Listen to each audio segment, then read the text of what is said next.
Hello and welcome to Kesing education. I am Kulbhushan. Let's start today's tutorial. तो देखिए, Hindi literature की series में जो हम हिंदी लिटरेचर कवर कर रहे हैं उसमें जो आज की वीडियो होने वाली है वो होने वाली है कि हिंदी साहित्य की प्रासंगिकता क्या है और उसका महत्व क्या है।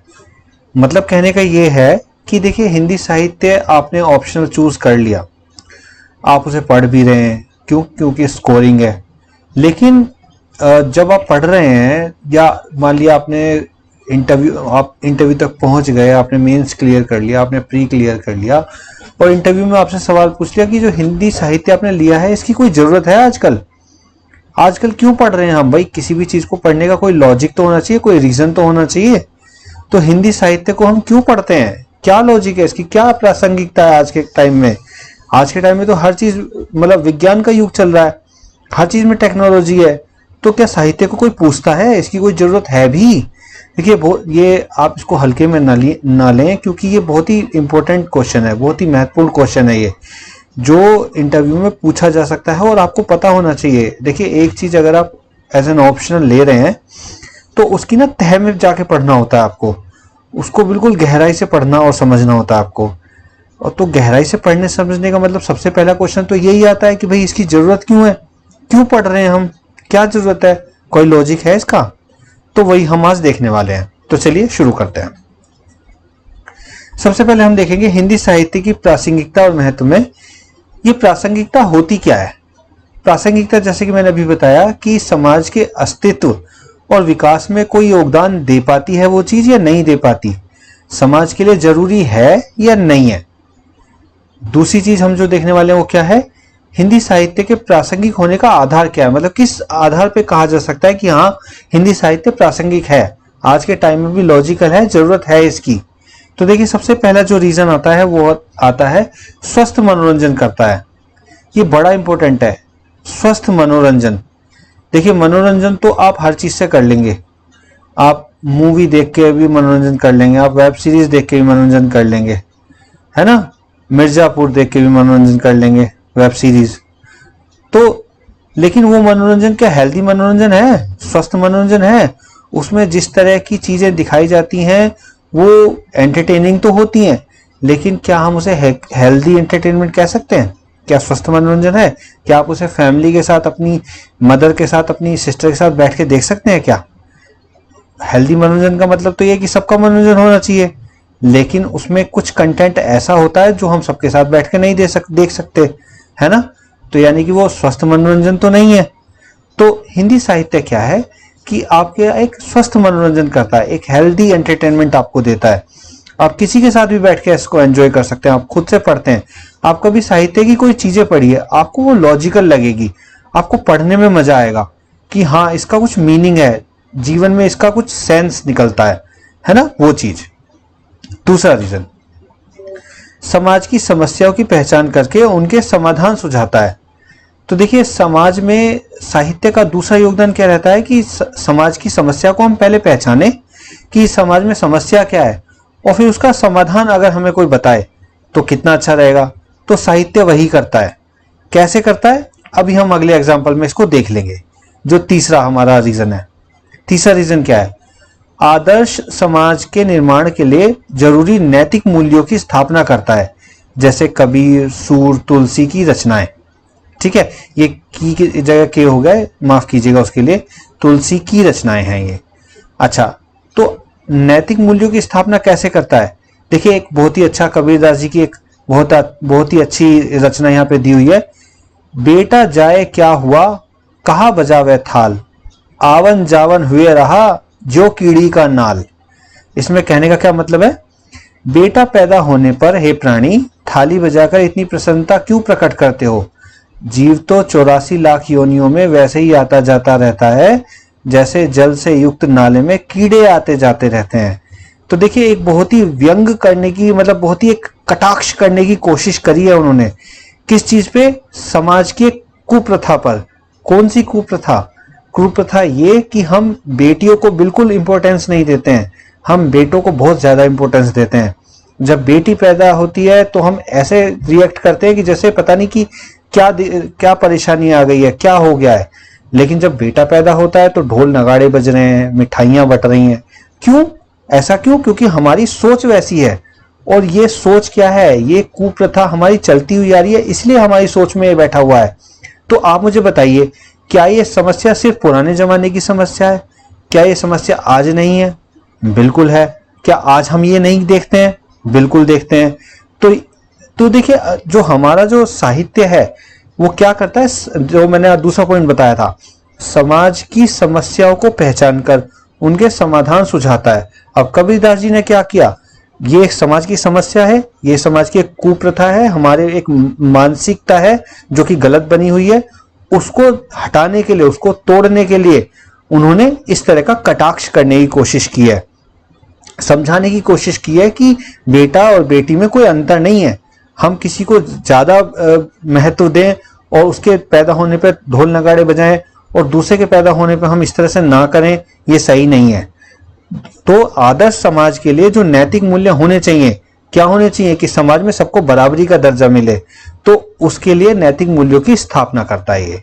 ठीक है, देखिए इसका एक रीजन और है।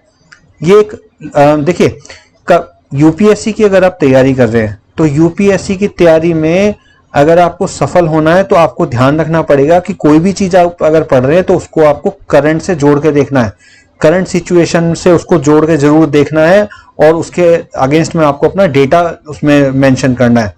देखिए मैं क्यों कह रहा हूं, वो जो मैंने बताया था बेटा बेटी वाली बात, वो मैंने क्यों बताई। इंडिया की रिपोर्ट जरा देख लीजिए आप, ये क्या है? ये ग्लोबल जेंडर गैप इंडेक्स है, ग्लोबल जेंडर गैप इंडेक्स है ये 2022 का। इसमें इंडिया की हालत देखिए, ग्लोबल जेंडर गैप इंडेक्स में इंडिया की हालत देखिए। टोटल 2022 की हम देख लेते हैं, 146 कंट्रीज में से इंडिया की रैंक देखिए 135 रैंक है। पॉलिटिकल एम्पावरमेंट, महिलाओं को राजनीतिक सशक्तिकरण कितना है? 146 कंट्री में से 48वें नंबर पे आती है। इकोनॉमिक पार्टिसिपेशन और अपॉर्चुनिटी कितनी मिलती है? 146 में से, उसमें तो और बदतर, 146 में से 143वां रैंक है। एजुकेशनल अटेनमेंट क्या कितना है, मतलब शिक्षा के क्षेत्र में क्या है, क्या स्थिति है? 146 में से 107। और अगर सबसे ही ज्यादा बदतर अगर हमें हालत देखनी है तो वो तो हेल्थ और सर्वाइवल के मामले में है।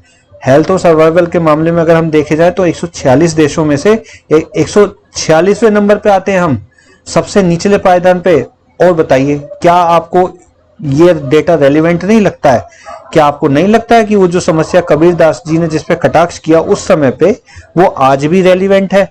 तो क्या हमारा जो साहित्य है क्या वो आज रेलिवेंट है कि नहीं है? क्या वो आज प्रासंगिक है कि नहीं है? आप खुद सोचिए। और इसीलिए ये चीजें पढ़ाई जाती हैं। क्यों? क्योंकि वो समाज की कुप्रथा की ओर इशारा भी करती है और हमें समझाने की कोशिश भी करती है कि ये कुप्रथा है, इसको हमें सुधार करना चाहिए, चाहे कटाक्ष के माध्यम से, चाहे किसी दूसरे और माध्यम से। अच्छा, इसमें जो अगला जो पॉइंट है वो क्या है? वह समाज के लिए जरूरी परिवर्तन लाने के लिए सहायक होता है और एक उत्प्रेरक की तरह से काम करता है। उत्प्रेरक यानी कि जब कोई उत्प्रेरक क्या होता है, जो रसायन विज्ञान होता है ना, जो केमिकल साइंस होती है, उसमें क्या होता है कि उत्प्रेरक किसी जो क्रिया होती है उसको, उसमें अगर हम उत्प्रेरक यूज करते हैं तो वो क्रिया जल्दी होती है। तो इसका मतलब यह है कि उत्प्रेरक वो होता है जो किसी की जो क्रिया होने के समय को, यानी कोई एक्शन होने के टाइम को बढ़ाता है, जल्दी कर देता है उसको। ठीक है, तो रामधारी सिंह दिनकर की हुंकार और मैथिली शरण गुप्त की भारत भारती, ये देखिए ये रचनाएं कब लिखी गई? ये तब थी जब स्वतंत्रता का संग्राम चल रहा था। तो समाज के लिए उस समय परिवर्तन क्या लाना था? समाज के लिए उस समय परिवर्तन ये लाना था कि हमारे जन जन के मन में एक स्वतंत्रता की भावना, एक स्वतंत्रता पाने की एक इच्छा हमें जागृत करनी थी। तो उन्होंने ये साहित्य के माध्यम से किया। ठीक है, तो साहित्य क्या करता है? समाज में परिवर्तन लाने के लिए भी जरूरी होता है। अगला पॉइंट, मनुष्य को संवेदनशील बनाने का उसका प्रयास, मनुष्य को संवेदनशील बनाने के लिए प्रयास करता है। कैसे? देखिए ये रचनाएं आपने पढ़ी हैं, प्रेमचंद की गोदान, हरिजन गाथा, तमस, ये क्या है? आप इन रचनाओं को आपके सिलेबस में हैं, जब आप इनको पढ़ेंगे तो हमें पता चलेगा कि किस तरह से जो समाज में जो आज भी कुप्रथाएं फैली हुई हैं, जो समाज में हम असंवेदनशील हो गए कुछ लोगों के लिए, उसको हमें कैसे उसकी चीज को उजागर किया है और हमारा ध्यान उसकी तरफ लगाया है ताकि हम उसमें संवेदनशील बने। ठीक है, अगला पॉइंट, समाज की विरासत और भाषा का संरक्षक है। देखिए, समाज की विरासत और भाषा का संरक्षक कैसे है? जो विरासत है, जो चीजों का उसमें वर्णन किया गया है, हमें कैसे पता चलता है कि किस चीज का क्या महत्व है? क्योंकि उसके बारे में लिखे हुए लेख हमें मिलते हैं, उसकी इंपॉर्टेंस हमें वहां से पता चलती है। ठीक है, भाषा का संरक्षक कैसे है? कुछ नियम, जो नियम है वो आज हमने तो नहीं बनाए, ये वो पुराने समय से भी चलते आ रहे हैं, उन्हीं को हालांकि हमने उसमें कुछ अपडेशन किया है, लेकिन वो नियम जो है वो तो पुराने समय से चलते हुए आ रहे हैं। तो उसका संरक्षक है ताकि हम उसमें मन मर्जी के मुताबिक उसमें चेंजेस ना कर सकें। अच्छा, साहित्य समाज का दर्पण भी है और मार्गदर्शक भी है। देखिए, साहित्य समाज का दर्पण है, ऐसा क्यों कहते हैं? क्योंकि जिस समय काल और परिस्थिति में वो साहित्य लिखा जाता है, वो उसी के हिसाब से वो चीज उसमें रिफ्लेक्ट होती है। यानी कि आजादी के टाइम पे जब संघर्ष चल रहा था, तब की आप साहित्य पढ़ के देखिए तो उसमें उसी तरह की बातें होंगी। उसमें लोगों के मन में आजादी पाने की भावना जगाने की बातें होंगी। उसमें लिखा होगा कि किस तरह की हम गुलामी की जंजीरों में जकड़े गए हैं, हमें क्या करना चाहिए, उस तरह की बातें उसमें की गई हैं। तो उस समय जो समाज में जो स्थिति रहती है उसका एक दर्पण होता है और मार्गदर्शक भी कि हमें क्या करना है, आगे हमें इसमें क्या करना चाहिए। ठीक है, अच्छा, अब हम देखेंगे इसमें विज्ञान के युग में साहित्य की स्थिति क्या है। देखिए, आजकल जो है वो विज्ञान का युग है, टेक्नोलॉजी का युग चल रहा है ना। तो इसमें क्या है, क्या अभी भी हमारे साहित्य जो है उसकी जरूरत रह गई है? इतनी ज्यादा टेक्नोलॉजी आने के बावजूद भी क्या साहित्य की कोई जरूरत है, कोई प्रासंगिकता है? चलिए देखते हैं। विज्ञान मनुष्य के जीवन की भौतिक जरूरतें पूरी करता है, किंतु उसकी मानसिक, भावनात्मक और सृजनात्मक आवश्यकताओं के लिए साहित्य जरूरी है। देखिए, विज्ञान आपको टेक्नोलॉजी देता है, उसने आपको कहीं जाने के लिए आपका टाइम बच जाए, आपका समय बचे, गाड़ी बना दी। ठीक है, आप किसी काम को कर पाए उसके लिए मशीनें बना दी, जल्दी कर पाए। ये सब ठीक है, आपने भौतिक चीजें पा ली, आपने अपने काम सारे निपटा लिए। लेकिन जब इंसान थकता है, बैठता है, जब उसको सुकून चाहिए होता है, तो क्या करता है? वो चीजों को पढ़ता है ना। पढ़ने के लिए वो साहित्य उठाता है। साहित्य उठा के पढ़ने से उसे क्या मिलता है? उसे मेंटल लेवल पे, उसे मानसिक लेवल पे क्या मिलता है? एक सुकून मिलता है। उसे भावनात्मक लेवल पे एक सुकून मिलता है। उसकी जो कल्पनाशीलता है, उसकी जो सृजनात्मकता है, उसकी जो क्रिएटिविटी है, वो उससे जागृत होती है। ठीक है, विज्ञान एक तटस्थ शक्ति है और उसका प्रयोग उसे अच्छा या बुरा बनाता है, और ये अच्छे या बुरे का ज्ञान साहित्य से ही प्राप्त होता है। देखिए, विज्ञान क्या है? एक शक्ति है जो ना अच्छी है ना बुरी है, उसका प्रयोग आप कैसे करते हैं वो उसे अच्छा बुरा बना देता है। एग्जाम्पल देते हैं, देखिए इंटरनेट को आप ले लीजिए। इंटरनेट एक बड़ी अच्छी चीज है, लेकिन क्या ये सबके लिए अच्छी है? अब इंटरनेट का इस्तेमाल मैं अच्छे के लिए भी कर सकता हूँ, बुरे के लिए भी कर सकता हूँ, है ना। अगर आज बच्चों के हाथ में मोबाइल दे दिया जाए तो कुछ बच्चे उसी से ही पढ़ के आईएएस की तैयारी कर लेते हैं और आईएएस बन भी जाते हैं, और कुछ बच्चे क्या करते हैं? उसी पे गेम खेल रहे हैं, पबजी खेल रहे हैं, है ना, उसमें टाइम वेस्ट कर रहे हैं। तो वो तो देख, दोनों के लिए टेक्नोलॉजी बराबर है, लेकिन किसी ने उसका अच्छा यूज किया और उसे अच्छा बना दिया, है ना, और किसी ने उसका गलत इस्तेमाल किया और अपना कैरियर बर्बाद कर लिया, अपना समय बर्बाद कर दिया। तो विज्ञान एक शक्ति है, उसका प्रयोग आप कैसे करते हैं वो उसे अच्छा या बुरा बनाता है। ठीक है, और वो अच्छा या बुरा कैसे होगा वो हमें साहित्य से पता चलता है। कैसे? बुक्स क्यों पढ़ते हैं लोग? बुक्स इसीलिए पढ़ते हैं ताकि उन्हें उस चीज का पता लगता है, कि उन्हें एक सोचने समझने की एक शक्ति उनके अंदर आती है कि हाँ, ये चीजें गलत हैं, ये चीजें सही हैं, मैं ये चीजें करूंगा तो ये इसका इफेक्ट होगा, ये चीजें करूंगा तो ये इसका इफेक्ट होगा। तो वो सोचने समझने की शक्ति तभी आती है जब इंसान पढ़ता है। बिना पढ़े तो उसे सब चीजें एक जैसी लगेगी, उसे तो कोई अंतर पता ही नहीं चलेगा, है ना। तीसरा पॉइंट, विज्ञान और साहित्य एक दूसरे के विरोधी नहीं बल्कि पूरक है। देखिए, विज्ञान और साहित्य, आप ये नहीं कह सकते कि नहीं मैं तो भाई टेक्नोलॉजी को मानता हूं, मैं साइंस को मानता हूं, नहीं, ऐसा नहीं है। साहित्य भी उतना ही जरूरी है, साइंस भी उतना ही जरूरी है। तो एक दूसरे के ये पूरक हैं, एक दूसरे के साथ मिलें तो इंसान को ज्यादा तरक्की और ज्यादा मानसिक लेवल पे जो ज्यादा सुकून उसको देते हैं। ठीक है, तो एक दूसरे के पूरक हैं, विरोधी नहीं है। अब देखिए, अगले पॉइंट में हम देखेंगे कि संचार क्रांति का साहित्य पर क्या प्रभाव पड़ा है। तो देखिए एक बार देख लेते हैं इसको। विज्ञान और तकनीकी में आगे बढ़ते हुए आज हम संचार क्रांति के युग में जी रहे हैं जिसमें मनुष्य के जीवन को पूरी तरह से बदल दिया है। संचार क्रांति से पूरे विश्व को एक गांव की तरह बना दिया है। साहित्य की दुनिया भी इससे निम्न प्रकार प्रभावित हुई है। देखिए संचार क्रांति की यानी कि टेक्नोलॉजी है ना, एक दूसरे से कम्युनिकेशन करने की जो टेक्नोलॉजी है। अब आप एक बात बताइए, पहले मान लिया एक अमेरिका में रहने वाला इंसान है, उस तक आपको कोई बात पहुंचानी थी तो आप क्या करते, आप वहां तक जाते भी कैसे, आप काफिला बना के जाते या आप और कोई मीडियम ढूंढते, क्योंकि टेक्नोलॉजी तो थी नहीं, हवाई जहाज थे नहीं, है ना, फोन थे नहीं, टीवी थे नहीं, तो आपको अपनी बात पहुंचाने के लिए क्या है, बहुत संघर्ष करना पड़ता। ठीक है, आज तो सब चीज इतने शॉर्ट डिस्टेंस पे अवेलेबल है, मतलब आप एक बटन दबाते हैं और अमेरिका में बैठे दोस्त से आपकी बात हो जाती है। तो पूरी विश्व को हमने क्या है, एक गांव की तरह, एक छोटे गांव की तरह समेट दिया है ना। तो साहित्य में क्या इससे बदलाव हुए हैं, आइए देखते हैं। सबसे पहले हम बात करेंगे सकारात्मक प्रभाव की, पॉजिटिव चेंजेस क्या हुए हैं। तो साहित्य के प्रचार प्रसार में अभूतपूर्व वृद्धि हुई। देखिए साहित्य का जो प्रचार प्रसार है, पहले क्या होता था, या तो आप मैगजीन में छापो या आप अखबार में छापो, और कोई मीडियम नहीं था। आज क्या है, आज इंटरनेट है ना, आज मीडिया है, सोशल मीडिया है ना, किसी भी जरिए से आप अपनी साहित्य का प्रचार प्रसार कर सकते हैं। तो वो पहली वाली जो बाउंडेशन थी, जो बंधन थे, वो टूट चुके हैं आज। साहित्य के संरक्षण का संकट अब समाप्त हो गया है। देखिए पहले ये था कि साहित्य के संरक्षण कैसे करें, किताबों में लिखा हुआ था, वो किताबें फट गई, गल गई, खो गई तो खत्म, वो फिर उसको रिकवर करना बड़ा मुश्किल था। लेकिन आज क्या है, उसका डिजिटाइजेशन कर दो, आप उसको कंप्यूटर में एंट्री डाल के रख दो, वो हमेशा के लिए अमर हो गया, अब वो कभी खत्म होगा ही नहीं। ठीक है, तीसरा पॉइंट, लेखक और आलोचक के वर्चस्व को चुनौती मिली है। देखिए पहले क्या था, लेखक और आलोचक जो होते थे ना, उन्होंने भाई हमने जो लिख दिया वो लिख दिया, है ना, हमें कोई चैलेंज नहीं कर सकता।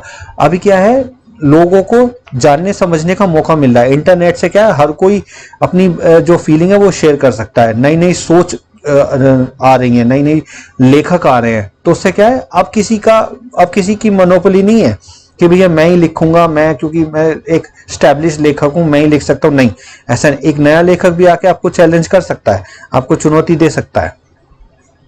अगला पॉइंट है, पाठक और लेखक के बीच की संवादहीनता अब खत्म हो गई है। देखिए पहले क्या था, पाठक और लेखक के बीच में आपस में संवाद हो ही नहीं पाता था। कैसे संवाद करें, क्योंकि कम्युनिकेशन के मीडियम ही नहीं थे। अभी क्या है, अभी आप जिसने बुक लिखी है आप उसको मेल कर सकते हैं, आप उससे फोन पे बात कर सकते हैं, आप उससे मिलने जा सकते हैं, कितने सारे संवाद के तरीके बन गए। तो जो संवादहीनता थी, बीच में जो कम्युनिकेशन गैप था, वो खत्म हो गया। प्रकाशकों के द्वारा होने वाला शोषण अब समाप्त हो गया। देखिए प्रकाशक पहले क्या कहता है, भाई तुम्हारी जो रचना है, तुम्हारी जो आपने लिखा है, आपका साहित्य, वो मैं छापूंगा ही नहीं, अगर आप मेरी शर्तों पे उसे मुझे नहीं देंगे तो मैं उसको छापूंगा ही नहीं। अब क्या है, मत छापिए, मैं इंटरनेट पे डाल दूंगा, मैं ई बुक लॉन्च कर दूंगा, है ना, मैं अपने सोशल मीडिया पे डालना शुरू कर दूंगा, सोशल मीडिया पेज बना लूंगा, मैं यूट्यूब पर डालना शुरू कर दूंगा, है ना, मैं अपनी वेबसाइट बना लूंगा, मत डालिए। तो क्या था, जो हमारे जो प्रकाशक थे उनके द्वारा होने वाला जो शोषण होता था वो अब समाप्त हो गया। सकारात्मक प्रभाव में आगे छठा पॉइंट है, साहित्यकारों को आपस में संवाद करने का एक सरल माध्यम मिल गया। देखिए साहित्यकार क्या है, अब आपस में एक दूसरे से बात कर सकते हैं, कम्युनिकेशन कर सकते हैं, बहुत सारे कम्युनिकेशन मीडियम है। साहित्य का आनंद लेने के लिए अब साक्षरता की बाध्यता समाप्त हो गई। देखिए पहले क्या था, अगर आपको साहित्य पढ़ना है तो क्या आपको पढ़ना लिखना आना चाहिए। पहले साहित्य भी क्या था, इंग्लिश में, हिंदी में, है ना, तो उस तरह का अगर आपको लैंग्वेज नहीं आती है, अगर आप पढ़े लिखे नहीं है तो आप उसका मजा ही नहीं ले पाते। अब क्या है, अब तो इंटरनेट का जमाना है ना, इंटरनेट में आप सुन सकते हैं साहित्य को, अगर आप नहीं समझ में आता कोई बात नहीं, आप उसको सुन सकते हैं, वो बोलेगा, आप सुनते रहिए, है ना, वो बोल के भी बता देगा। आप उसको क्या है, टीवी में धारावाहिक आता है ना, वेब सीरीज आती है, मूवीज आती हैं, उसके माध्यम से आप उसको अनुभव कर सकते हैं। तो वो बाध्यता समाप्त हो गई है। साहित्य अब नए नए रूपों में सामने आ रहा है, जैसे कि धारावाहिक हो गया, सिनेमा हो गया, वेब सीरीज हो गया, डॉक्यूमेंट्री हो गया, ई मैगजीन हो गया, इन सब रूपों में अब हमें साहित्य देखने में को मिल रहा है। अब आते हैं नेगेटिव इफेक्ट पे, नकारात्मक प्रभाव। साहित्य की मात्रा में तो बढ़ोतरी हुई है पर उसकी गुणवत्ता में कमी आई है। देखिए साहित्य तो बहुत सारे रूपों में सामने आ रहा है, लेकिन उसकी क्वालिटी बड़ी खराब होती जा रही है। आप खुद ही देख लीजिए किस तरह की पहले किस तरह की मूवीज बनती थी, अब किस तरह की मूवीज बन रही हैं। पहले किस तरह की किताबें लिखी जाती थी, अब क्या वो क्वालिटी मेंटेन हो रही है? कुछ चीजों को, कुछ किताबों को छोड़ दिया है तो वो क्वालिटी मेंटेन आपको नहीं देखने को मिलेगी, वो चीज है ना। तो उस चीज में गुणवत्ता में यानी कि उसकी क्वालिटी में थोड़ी कमी आई है। बिकाऊ साहित्य बनाने के लिए कौतूहल, हिंसा और सेक्स जैसी प्रवृत्तियां साहित्य पर हावी हो गई हैं। देखिए साहित्य को अब क्या है, अब हर चीज एक मार्केट के नजरिए से सोची जाती है कि अच्छा ये मैं मूवी बना रहा हूं तो ये क्यों चलेगी भाई। वेब सीरीज में अगर 2-4 गालियां ना हो तो वो तो किसी को पसंद ही नहीं आती है ना। तो उस तरह की चीजें क्यों चलती हैं? क्योंकि लोग देखते हैं। अगर आप भाई क्या है, डिमांड और सप्लाई का गेम है। डिमांड जिस तरह की होगी प्रोडक्ट उसी तरह के बनने शुरू हो जाएंगे। तो लोगों की डिमांड ही उस तरह की, लोगों को पसंद ही वैसी चीज आती है, तो चीजें भी उस तरह की बन रही हैं। तो इसी वजह से उसको ज्यादा बेचने के लिए क्या है, इस तरह की जो प्रवृत्तियां हैं वो हावी हो गई हैं। दृश्य साहित्य का महत्व काफी बढ़ गया है और पाठ्य साहित्य काफी कमजोर हो रहा है। देखिए आजकल ना चीजें, हर चीजें बस देखने के ऊपर जोर है ना। उसको देख के मजा लिया जाता है। मतलब कि आप वीडियो देखिए, आप मूवीज देखिए, वेब सीरीज देखिए, धारावाहिक देखिए, है ना। कुछ सब चीज आप देख के इंसान सोचता है कि चलो पढ़ने से अच्छा देख लेता हूँ। बुक्स पढ़ने वाले कितने लोग हैं, कितने लोग बुक्स पढ़ते हैं? आप ही सोचिए कि अगर आप ये तैयारी ना कर रहे होते तो आपने लास्ट टाइम कितनी बुक पढ़ी थी, और अगर पढ़ी भी थी तो कितना ड्यूरेशन हो गया है। क्या ये पहले क्या होता था, पहले लोग बुक्स ज्यादा पढ़ते थे। आजकल के लोग जो तैयारी कर रहे हैं या जिनको सच में अपनी लाइफ को बेटर बनाना, सिर्फ वही पढ़ते हैं और कोई नहीं पढ़ता है। भाषाई साम्राज्यवाद जैसी स्थिति फिर से आ गई है। संचार क्रांति में अंग्रेजी भाषा को प्रचार प्रसार का ज्यादा अवसर मिल रहा है। देखिए फिर से वो ये है कि एक मोनोपोली क्रिएट करने की कोशिश कर रही है। हर चीज इंग्लिश में आ रही है, हर चीज इंग्लिश में आ रही है ना। इंग्लिश को हम लोग इम्पोर्टेंस भी, हमारी गलती है, हम इंग्लिश को इम्पोर्टेंस भी इतना ज्यादा देते हैं। तो वही है कि डिमांड और सप्लाई वाली बात आ गई। जिस तरह की हम डिमांड करेंगे उस तरह की सप्लाई आएगी, उसी तरह के प्रोडक्ट आएंगे। तो हम इंग्लिश अगर देखते रहेंगे तो वो इंग्लिश में देते रहेंगे। तो उस तरह की चीजें। तो देखिए ये था एक लेक्चर हिंदी साहित्य की प्रासंगिकता और महत्व पर, और उम्मीद है कि आपको लेक्चर पसंद आया होगा, क्योंकि इसमें देखिए हमने काफी सारी चीजें हमने कवर कर ली हैं कि हिंदी साहित्य क्या है ना, उसकी प्रासंगिकता क्या है, और आजकल के टाइम में वो लॉजिकल क्यों है, उसकी जरूरत क्या है। तो देखिए अगर आप इसी तरह की इस सीरीज में, यानी जो हिंदी साहित्य की जो सीरीज मैंने स्टार्ट करी है, इसमें और वीडियोस भी आपको, अगर आप चाहते हैं कि टाइम पर नोटिफिकेशन मिलता रहे, और अभी तक आपने अगर चैनल को सब्सक्राइब नहीं किया तो प्लीज आप चैनल को अभी के अभी सब्सक्राइब कर लीजिए, ताकि इस तरह के नोटिफिकेशन आपको टाइमली मिलते रहे। वीडियो अच्छी लगे तो लाइक और शेयर करिए। इस वीडियो में इतना ही। Thank you so much. जय हिंद।